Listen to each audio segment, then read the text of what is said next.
Huwag ka lang matakot, sama ka na lang sa kanila. Pero may L300 yan sa baba, ma'am. Dindin claims some investigators came over since Macdum's wife filed a complaint, but Matubato's wife tried to stop them from cooperating with the law enforcers. Muari ang CIDG, ma'am, no? Pag nasa CIDG mo, puli ang igsoon, kasawa nga. Nung ganang ino niya akong asawa ba nga. Nung dili ka mag-testimony ha, ayaw pag-testimony ha, kaya madaot ka, anak. And until now, Macdum's family never found justice for him. So, Mr. Chair, my first question, kay Edgar, tinuod, dili tinuod?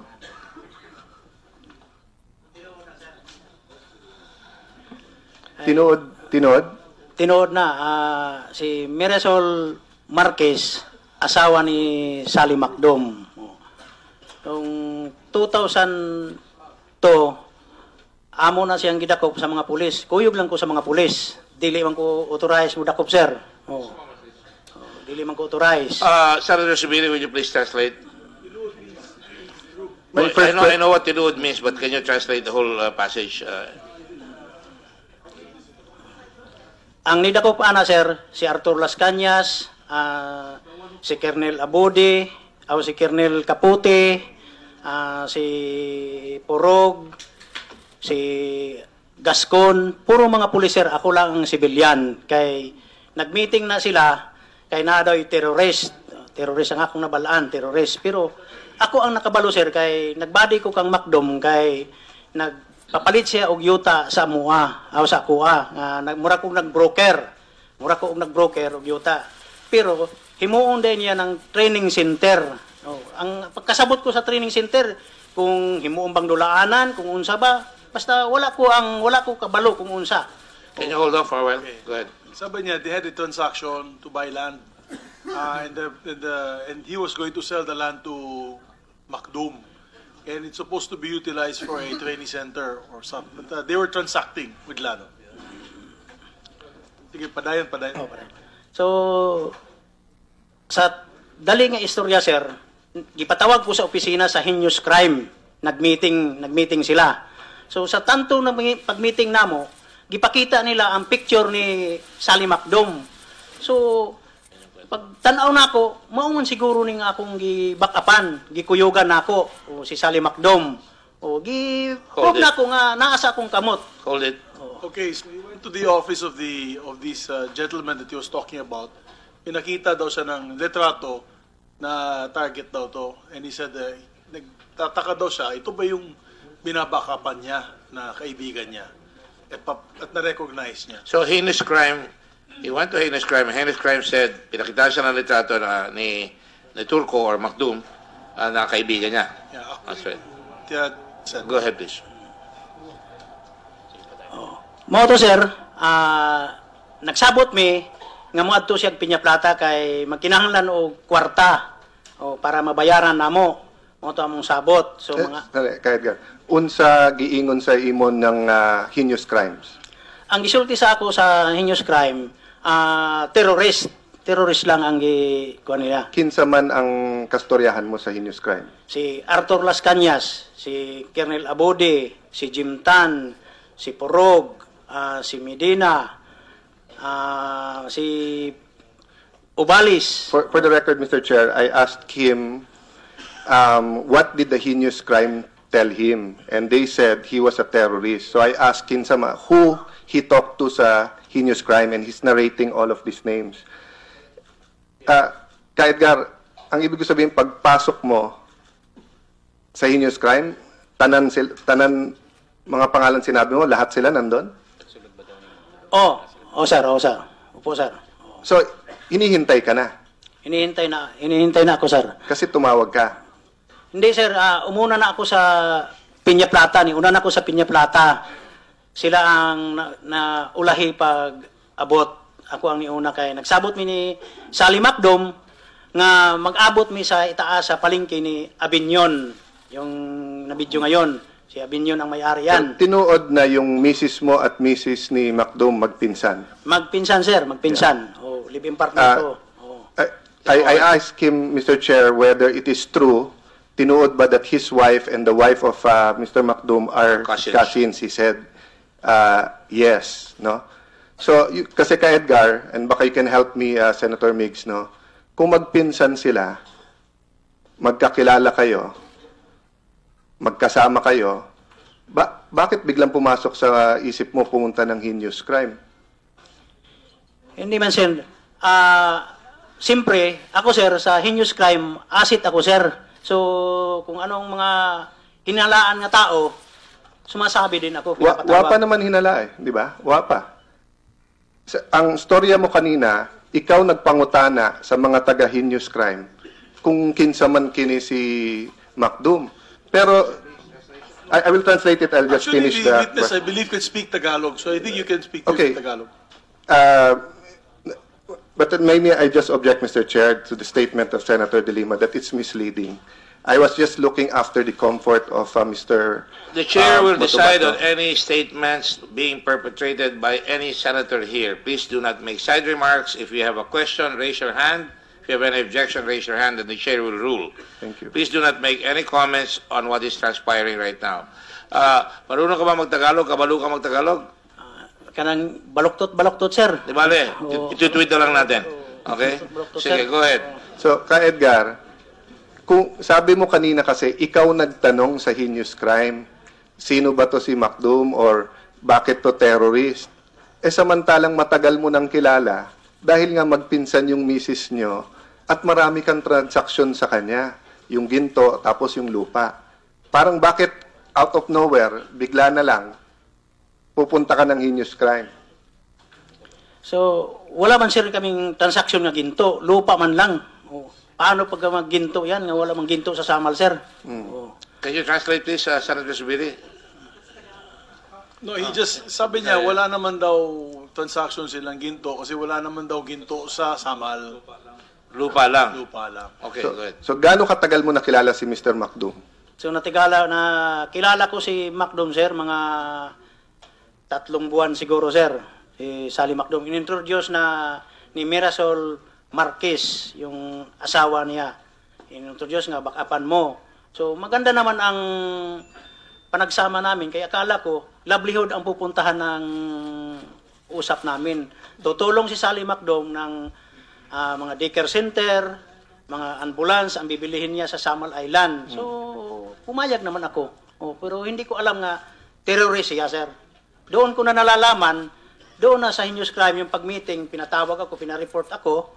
So, pinakita yung picture nga niya ng opisyal. So, sinabi ko ang totoo nga magkasama kami. Ito talagang ang picture na ito ni Sally Macdum. Tapos, sino nagpapatay sa'yo kay Sally Macdum?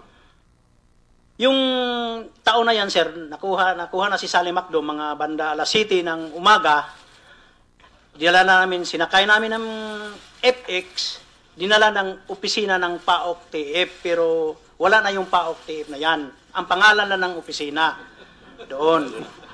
Na, ang ibig ko sabihin kay Edgar, so magkakilala kayo 3 buwan, magkamag-anak misis nyo, nakikita kayo ng kapitbahay na kumakain kayo doon sa favorite eatery, may deal kayo. Pagdating mo doon sa heinous crime, biglang sasabihin, terrorist. Sino nagsabi? Di ba, kinsa nagsabi, sandali, i-operate natin yan, kunin natin yan. Si Arthur Las Cañas, sir. Sino nag-utos kay Arthur Las Cañas? Hindi ko na alam, sir, ang nag-utos. Hindi ko na alam ang Excuse me, nag-utos, sir. sino si Arthur Lascana? SPO4, sir, Las Cañas. SPO4. Ano yung Army? Police, sir, police, sir. Kasi sir, last hearing, pinapalabas mo si Mayor Duterte ang may utos at sumusunod lang kayong lahat. Ngayon, nagbago na yung inyong statement. Talagang totoo man, sir. Yung sila nag-uusap lang, yung panggang Sally Macdum. Basta ako, wala akong nalalaman dyan. Pinatawag lang ako. So, tinuro ko naman lahat. So, hindi si Mayor Duterte ang nagpapatay. Just a moment. Let them answer, please. Just a moment. Go ahead. Hindi si Mayor Duterte nagpapatay. Ewan ko lang, sir. Hindi man ako kanyo, sir. Okay. Mr. Chairman, just, All right, just one quick Senator point. Trillanes is recognized. And Okay. please, may I implore our fellow senators that if you do not agree with the witness, please do not No. indicate your, you will have your time anyway. Yes, Mr. Chairman, Go ahead. just a quick point. Go ahead. I interjected because Senator Cayetano is giving wrong information in the body. If you would read the transcript, walang sinabi si Mr. Edgar Matubato na si President Duterte ang pumatay, ang nagpautos na pumatay kay Sally Macdum. Meron siya sinabi mga specific cases na nakita niya, narinig niya, pero not this one. So wag natin i-twist kasi ganun yung nangyayari eh. While you're blaming people for parang the media na tinitake yung word na as fact, pero gusto mo rin i-take yung word mo as fact, in this case twisted. Mr. Chair, may I respond? The best That's all, evidence Mr. is in the transcript. And I Precisely, would Mr. advise Chairman. everybody, the statement that should come out of the senators, I'm not trying to teach you, is that let us look at the transcript so that we don't, suddenly imply that the senators are twisting matters, because I don't think, I will try to make sure that everybody gets the benefit of the good faith. If you do not agree, let us check the transcript. Mr. Chair. Is the transcript available? Mr. Chair, just to respond, and please don't count this against my time. No, it will not be. It is a cross-examination technique. I do not take it against Senator Trillanes. The lawyers in the room would agree with me. When I say sinabi niya, he being the witness is free to say, Sir, hindi ko sinabi yan last time. Diba? I am not stating a fact. I am testing the witness, ask him the question. And if you review the transcripts in the Binay hearings, Senator Trillanes did exactly the same thing. So may I ask, Mr. Chair, that when a senator has his time and they do not agree, they wait for their turn rather than try It's to already lawyer been for noted, this. and let us Thank not you, Mr. prolong this Chair. agony. But Mr. Chairman, Chair, go ahead, go ahead. I will not read it, but it's the transcript are cluttered with statements from Mr. Matubato that President Duterte, when he was mayor, ordered killings. No, so I'll not go one by one because mauubos yung Yes. time ko. Please proceed.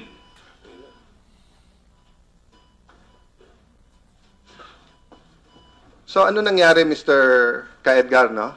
Hindi mo na sinabi sa asawa mo or sa pinsan ng asawa mo na kasama ka sa papatay kay Mr. Macdum? Hindi sir, kaya yung trabaho man yun ng mga pulis sir. Paano isasabi ko yan?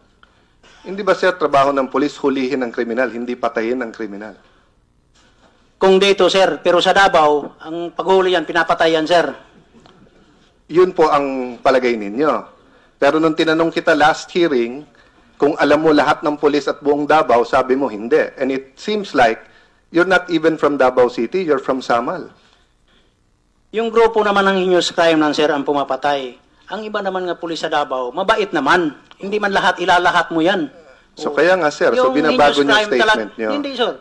Yung lahat naman, yung mga heinous crime talaga, yung pulis ng mayor, yan talaga ang may order. Okay. Oh. So, paano, sir, ngayon dinideny na terrorist si Macdum? Waman record, there's no record that he's a terrorist or wanted.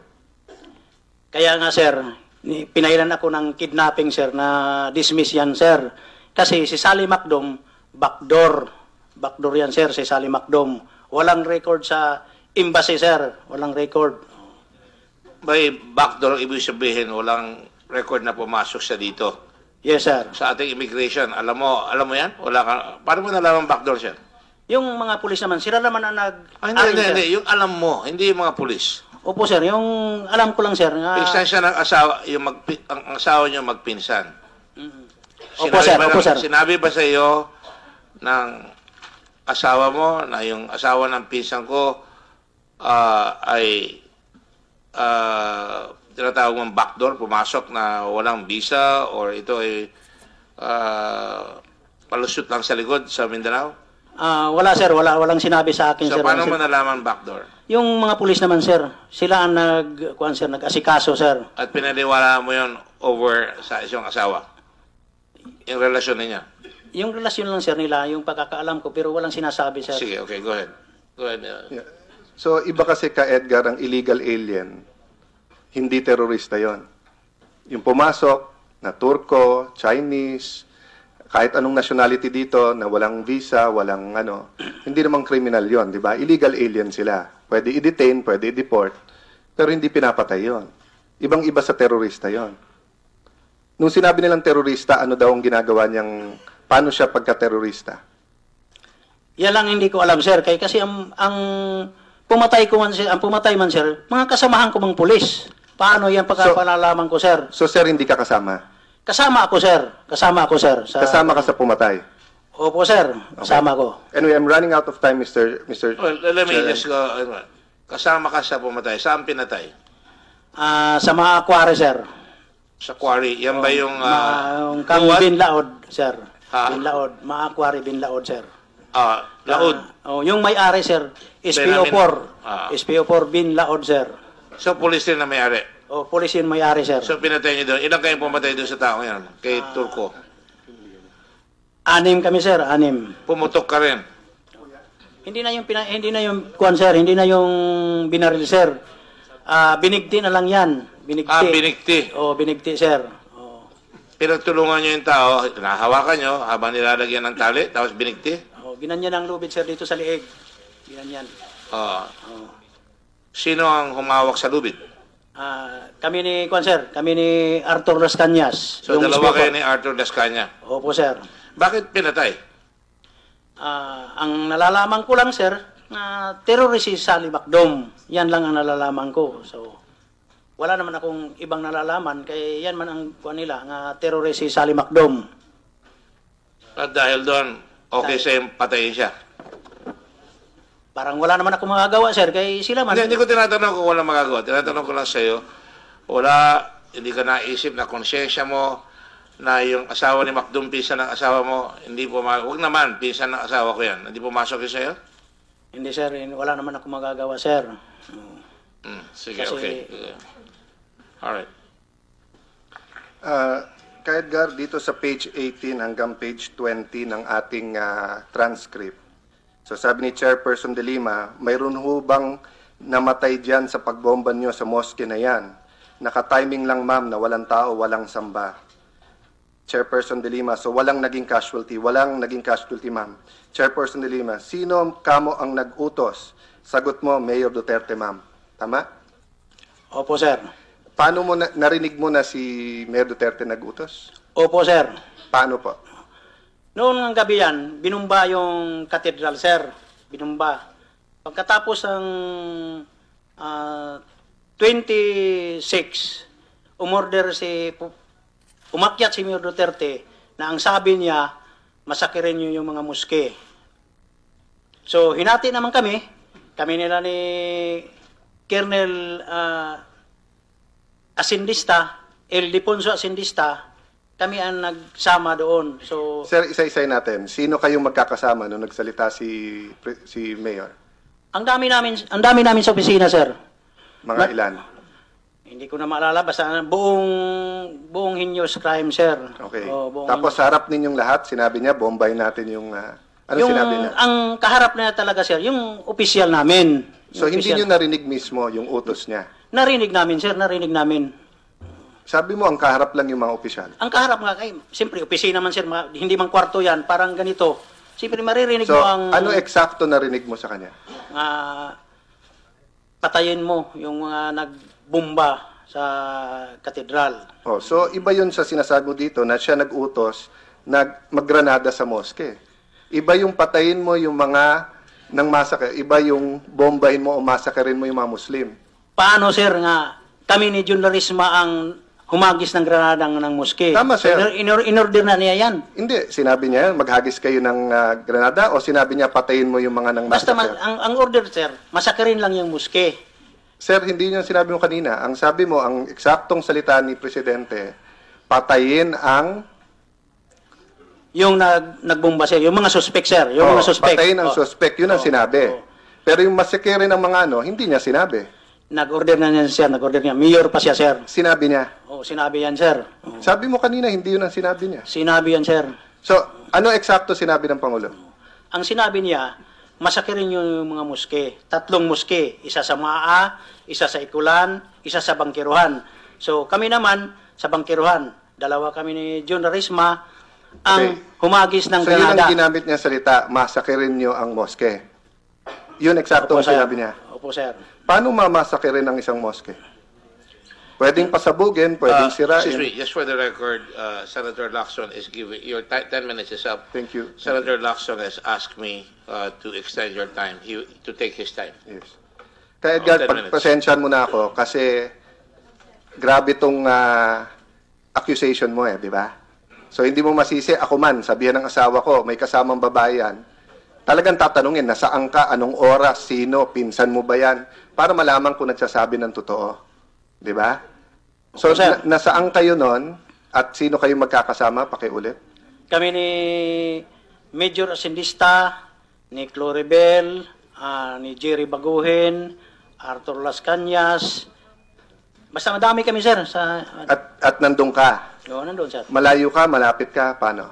Tama-tama lang, sir, kay maliit man yung opisina namin, hindi yung malaki. Sige. Si Mayor ba, kilala ka? Opo, sir. Malapit ka sa kanya? Hindi, sir. Hindi. Hindi. Hindi. So tingin mo magsasalita ang isang tao ng patayan sa taong hindi niya kilala? Ewan ko lang, sir. Kung kuan sa'yo. Basta yan ang utos lang. Sige sir, we'll go forward no. Sa page 19, eto Mr. Motobato. Pagkatapos nung pagbomba kami sa simbahan ng Muslim, naglipas ang mga araw, umutos siya na iyong mga suspect na Muslim, hulihin nyo, patayin nyo. So ang kuwan naman namin, ma'am, inabangan namin yung mga Muslim doon. Pinadukot namin, pinapapatay namin, nilibing namin sa mga quarry. SPO4 Ben Laud. So ito si Macdum. Hindi yan si Macdom, sir. Iba pa to. Iba yan. Ang mga Muslim yan nasa Barangay Waan, sir. So yon inutos din ni Mayor.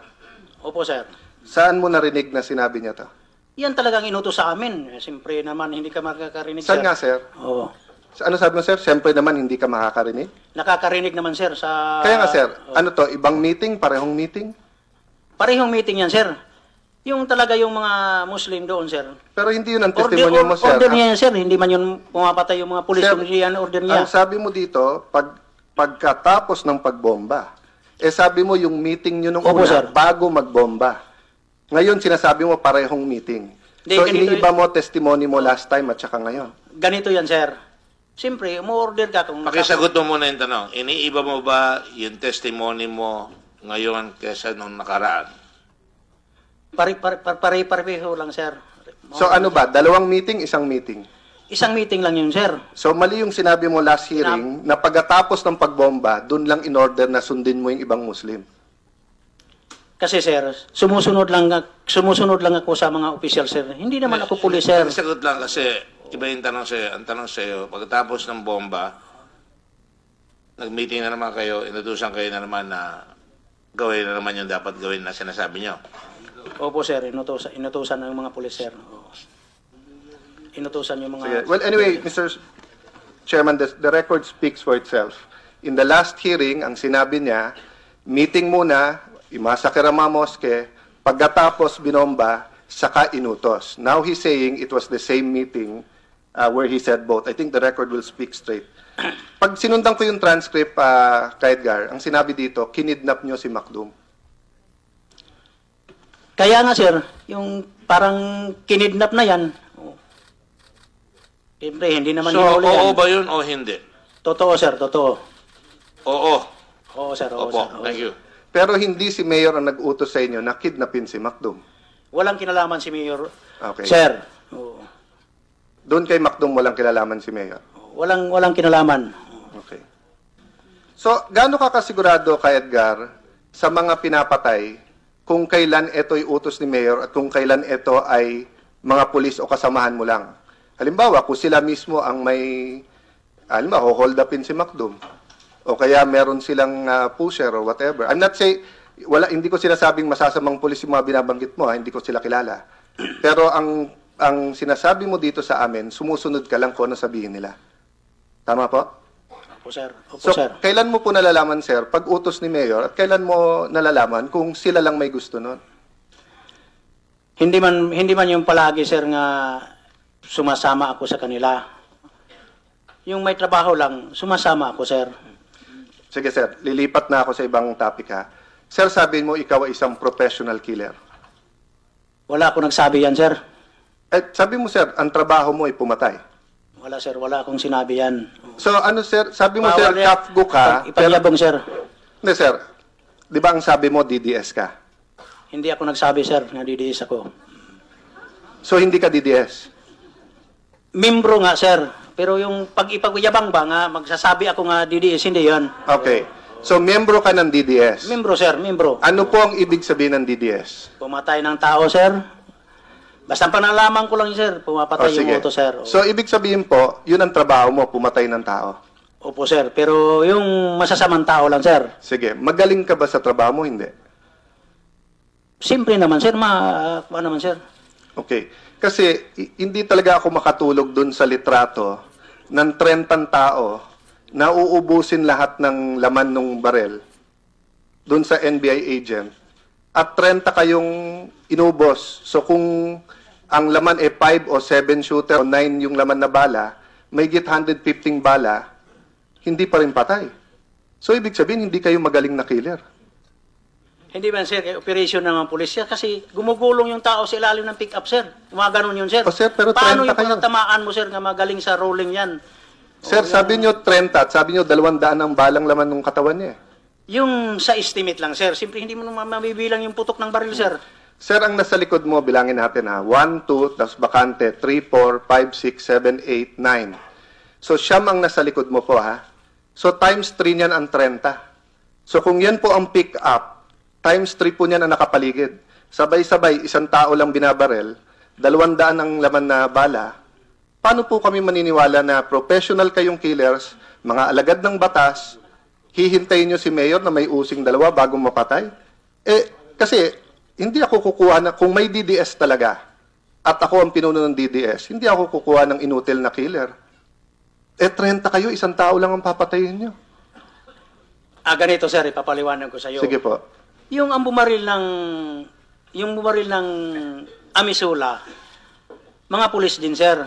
Mga pulis din, lumaban ito sa Amisula. Paano mo malalapitan, sir? May baril man si Amisula. Magaling din, shooter din si Amisula. Opo, pero sabi niyo po, 30 laban sa isa.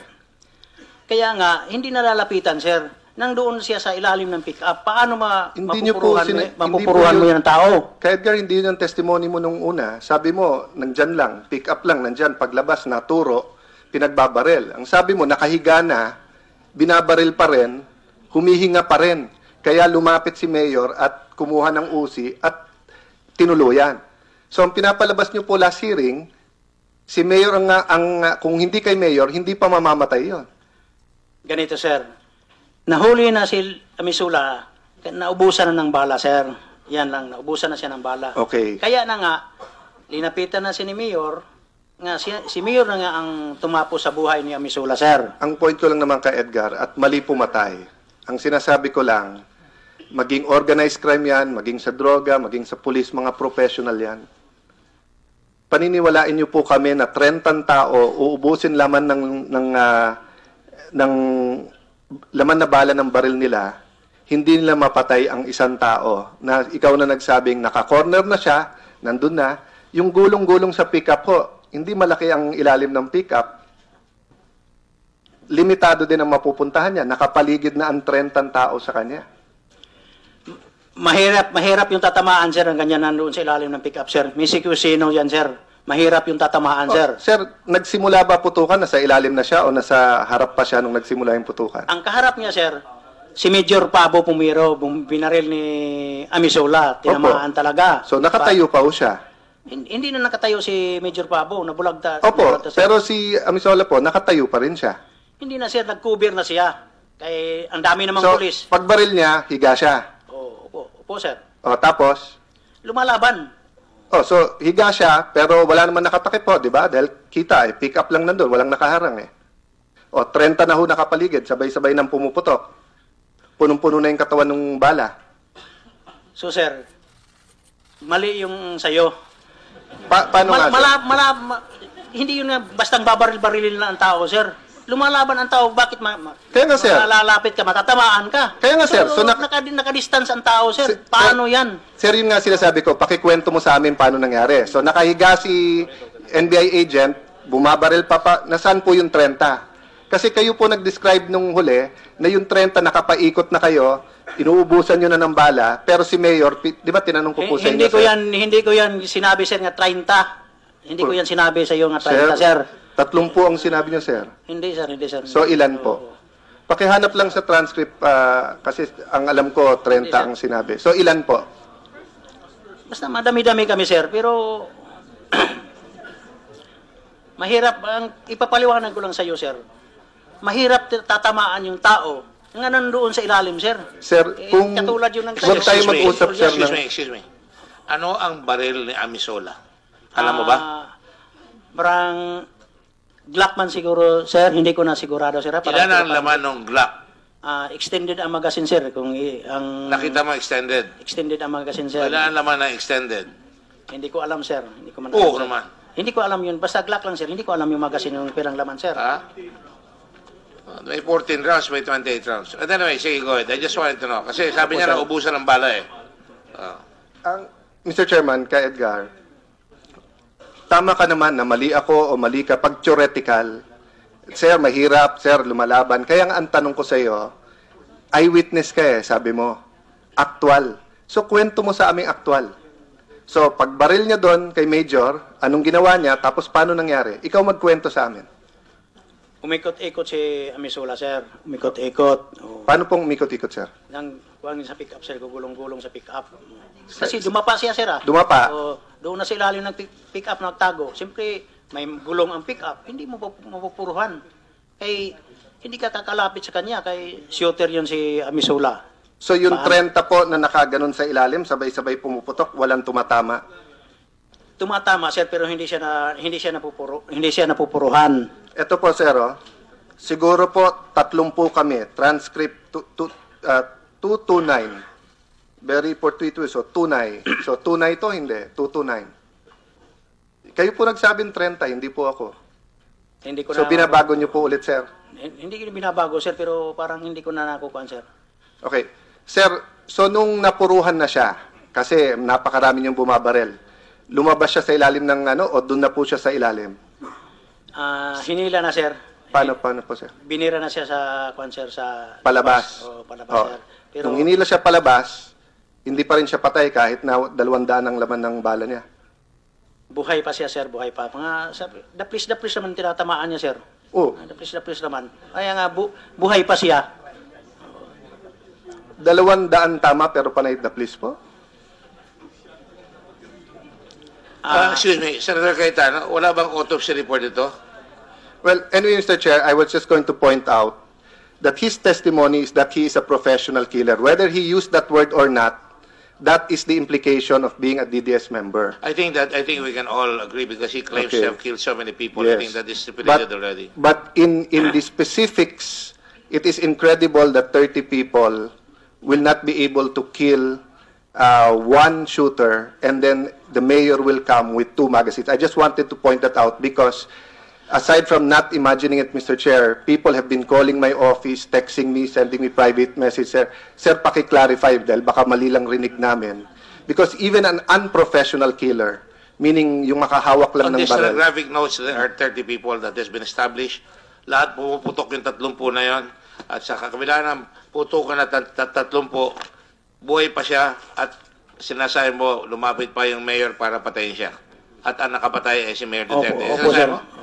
Ha? Ang tumapo, sir, si Mayor na ang tumapo, sir. Gumugulong siya, no? Sa ilalim. Naubusan ng bala, sir. Kaya nakuha na siya. Okay. Kaya gumugulong siya. Opo, sir. Okay, thank you. I will move on, Mr. Chair. Sir, sinabi niyo last hearing na wala kayong na-execute na affidavit para sa committee. Tama po? Wala pa, sir. Parang may nagtanong din sa inyo if you ever executed an affidavit sa gobyerno. Meron ba? Wala. Senator Migs, with the permission of my colleagues, can you ask him if he ever executed an affidavit and submitted it to the government? Wala pa, sir. Wala pa, sir. Wala. But can we ask in Visayas so that we'll make sure he doesn't make a mistake? Nakasabot ka, Manong Ed, katunggi pangutanan ni Cayetano? So wala pa, hantod sang una pa, wala pa magpagahimog affidavit. Wala pa. Gihimo pa, sir. Gihimo Himo pa. pa karon. Opo, sir. Kahit kailan, wala. Wala pa. Gihimo pa. Wala, okay. May I ask the NBI, when you investigated Mr. Matubato, did he execute an affidavit? with the permission of the Honorable Chair. Yes, Your Honor. In September 2015, he came to he was referred to the NBI by the then Secretary of Justice, Secretary Laila de Lima. She was then under the Witness Protection Program of the government. He came to the NBI as a complainant. Attorney Tobera will show you, Your Honor, pictures when his statement was taken inside the NBI office. So it is not true that wala siyang affidavit? Yes, Your Honor, and we are submitting copies of his statements with the NBI for the record, Your Honor. Kaya Edgar, sa NBI meron kang affidavit. Sabi mo kahit saan, kahit anong gobyerno, wala. O hindi ikaw yon? Meron akong kwan, sir, yung pinayag ko sa torture lang. Yung sa torture lang, sir. Tinorture ako ng mga pulis, sir. Walang DDS doon? Wala, sir. Wala, sir. Okay. Attorney Tubera, in his affidavit before, did he mention anything about DDS or about death squad or anything like that? Good afternoon, Honorable Chairman and members of this committee. Actually, when the case was referred to us by the Department of Justice through the Witness Protection Program, the order for us was to evaluate the testimony of Mr. Matubato as regards his participation as member of the Davao Death Squad and his ordeal before the hands of the Philippine National Police of Davao in connection with the killing of the hotelier Richard King.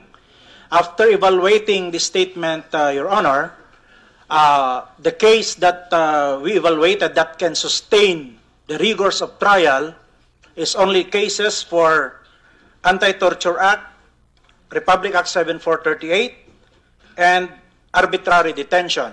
And this was filed by the NBI before the Department of Justice with the assistance of AO35 Secretariat. I am referring to the AO35, Sir, Your Honor. Did you furnish that copy to the DOJ? Kasi sabi kanina ni Senator De Lima, hindi na daw nag-report ang NBI sa DOJ. Your Honor, I am aware that after the filing of the case before the DOJ for preliminary investigation, there was a preliminary investigation conducted and my agents attended that hearing. Thereafter, no summon was ever received by the NBI. But is my observation correct? In this peculiar case of Mr. Edgar Matubato, bumaliktad ang process. Usually, evaluate muna, then accept sa WPP. In this case, nung pinapa-evaluate sa inyo, tinanggap na sa WPP. Talking to my experience, Your Honor, the procedure is that an investigation should be conducted by a law enforcement agency, and after evaluating the statement, they will refer the matter to the DOJ for the evaluation of the Witness Protection Program for his or her coverage to the program. I just do not know if the WPP can motu proprio cover a particular witness in their program without the recommendation from the NBI or PNP for that matter, Your Honor. Thank you, sir. Mr. Chairman, just for the record, my observations. The witness has a tendency to answer, then change his answer. No affidavit, meron affidavit. Second, my point precisely in vetting the witness, the good Senator De Lima herself admitted a while ago that konti lang, a few, ang ginamit niyang word, a few lang, yung sinabi sa kanya ni Edgar Matubato. But he was admitted immediately to the WPP even before the evaluation. In fact, Senator De Lima's statement is that it was only in October, that when she left in October 15, no, nasa WPP pa si Mr. Matubato, I wanted to prove there a tendency of some human rights advocates, including Senator De Lima, to believe anything that is against Mayor Duterte before investigating. Because in this case, it's very clear, hindi pa inimbestigahan, kinupkup na bilang WPP witness. And I think this will be relevant later on, Mr. Chair. And of course, she's free to answer. I don't mean any disrespect, Mr. Chair, but it's just relevant to this investigation. The statement is noted, but I think it's kind of Unparliamentary. I'm sorry, Mr. President, I had no choice. I was going to say very subjective, so Yes. I will treat it as subjective, not as So objective. I apologize to both of you, but I did not know any other way to put it so that when we evaluate the evidence, that will be one of my premises. I will make sure that it is evaluated in that Yes. in a Thank- manner that thank we you. see fit here. Yes. Go ahead. Go ahead. Thank you, Mr. Chair. I just feel the need to respond to that. Ang ina-administer po ng DOJ, Witness Protection Program. Ang siyempre, ang mga dumudulog po sa DOJ ay yung mga magsasabi na nanganganib yung kanilang buhay dahil meron nalalaman tungkol sa komisyon ng crime. It is a practice, and then the WPP officers can confirm this, na madalas pong mangyari na kaagad-agad kino-cover sa WPP, at least temporarily or provisionally, dahil yung witness na dumudulog po sa DOJ ay nagsasabi na nanganganib ang buhay ko dahil may alam ako dito sa krimen na to, etc., etc. That is Witness Protection Program. So, unless makita namin na medyo may diferensya ang ulo, kapag nagkukwento, the general rule is, ina-admit muna namin kaagad pending evaluation. So that I just want to make it clear. Thank you. Mr. Chair, I will accede to that preliminarily, kasi nga, paano kung totoo, mapatay. Pero that means 1 month, 2 months, 3 months. The record shows that he was admitted on November 25, 2014. The good secretary left October 2015, and according to her, wala pa siyang report. And the witness left May 4, 2016. So in his case, it wasn't preliminary. For 9 months until the president, the Justice Secretary, now Senator, left, okay lang na sa WPP siya, pero hindi inalis. But anyway, the best evidence will be the records, which I ask that we get from the DOJ, including the affidavit that Mr. Matubato forwarded with Attorney For the record, Tovera, the chair has sorry. already instructed the secretary of the committee to secure the affidavit from the NBI. Would that be Mr. sufficient? Chair. Yes, Mr. Chair. I'm We sorry already have again. it. It's been marked. What is the exhibit number? Can you please stand up and tell me? Annex C. C. All right. Go ahead. Sorry, Mr. Mr. Chair, that was just to clarify, that was the annex is the WPP report? Or? The affidavit. Okay, The so we affidavit don't is- have the WPP report, no? The chair therefore directs the secretary to secure the copy of the WPP report immediately. Mr. Chair, just to Yes, clarify, go ahead. what I said kanina po, nung umalis po ako no October 2015, wala pa akong natanggap na report. Dahil, as it appears, nag-file yung NBI sa National Prosecution Service. Hindi muna po yun diniretso sa akin because it was filed with the National Prosecution Service. So, hindi ko po alam, hindi ko po nalaman kung ano yung naging outcome nung rinifer po sa NBI. That's what I said. Please, let's not be Anyway, Mr. putting Chair, words into my mouth. there's the record is there, and I'm not trying to twist.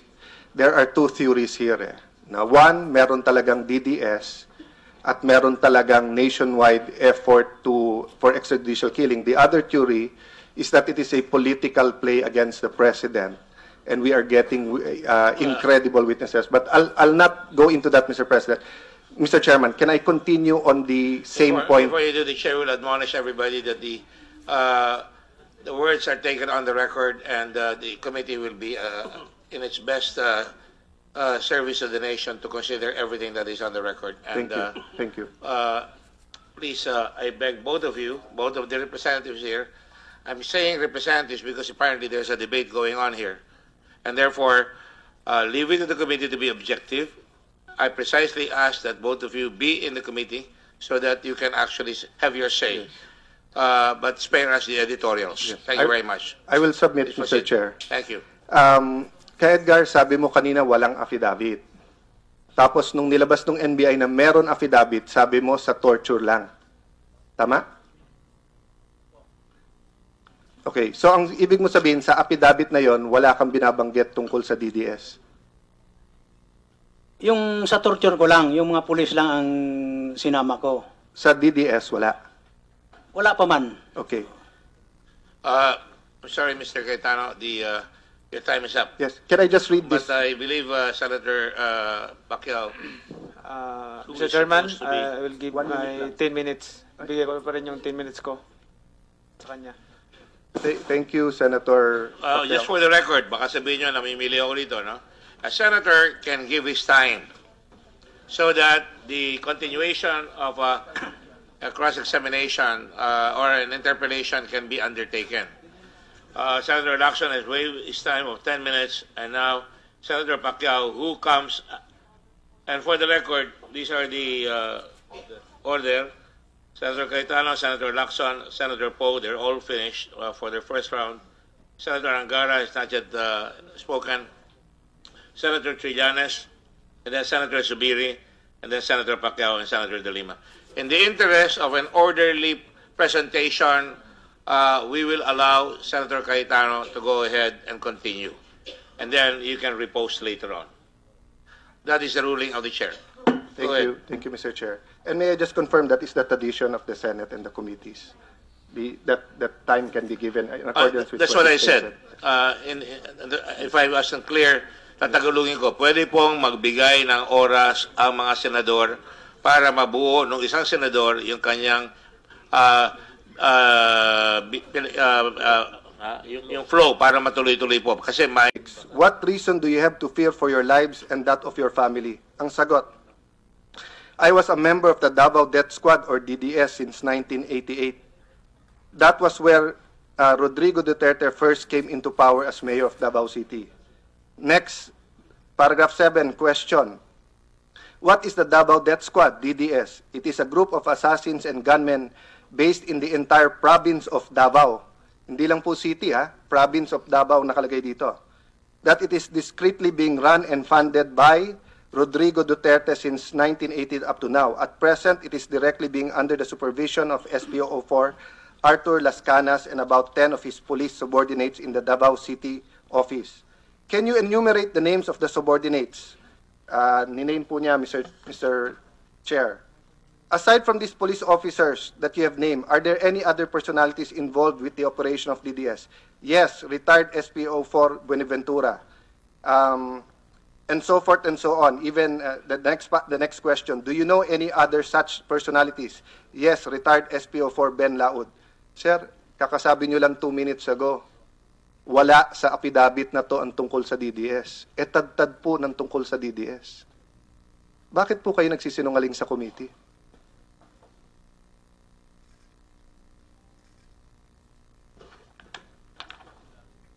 This is the affidavit that he has signed. The chair directs Senator Cayetano to show him the affidavit. Yes, Mr. Chair. May I read this is sworn statement of Edgar Matubato E. Bernal given before Agent Eugene Javier IV in the presence of Agent Oliver de Rivera and witnessed by Joselita Abarquez here in the Office of Anti-Organized and Transnational Crime Division, AOTCD, Death Investigation Unit, DIU, National Bureau of Investigation, and DI TAF. With all due respect, to cut to the September chase, 4. I request that Senator Cayetano approach the witness and show at your own peril and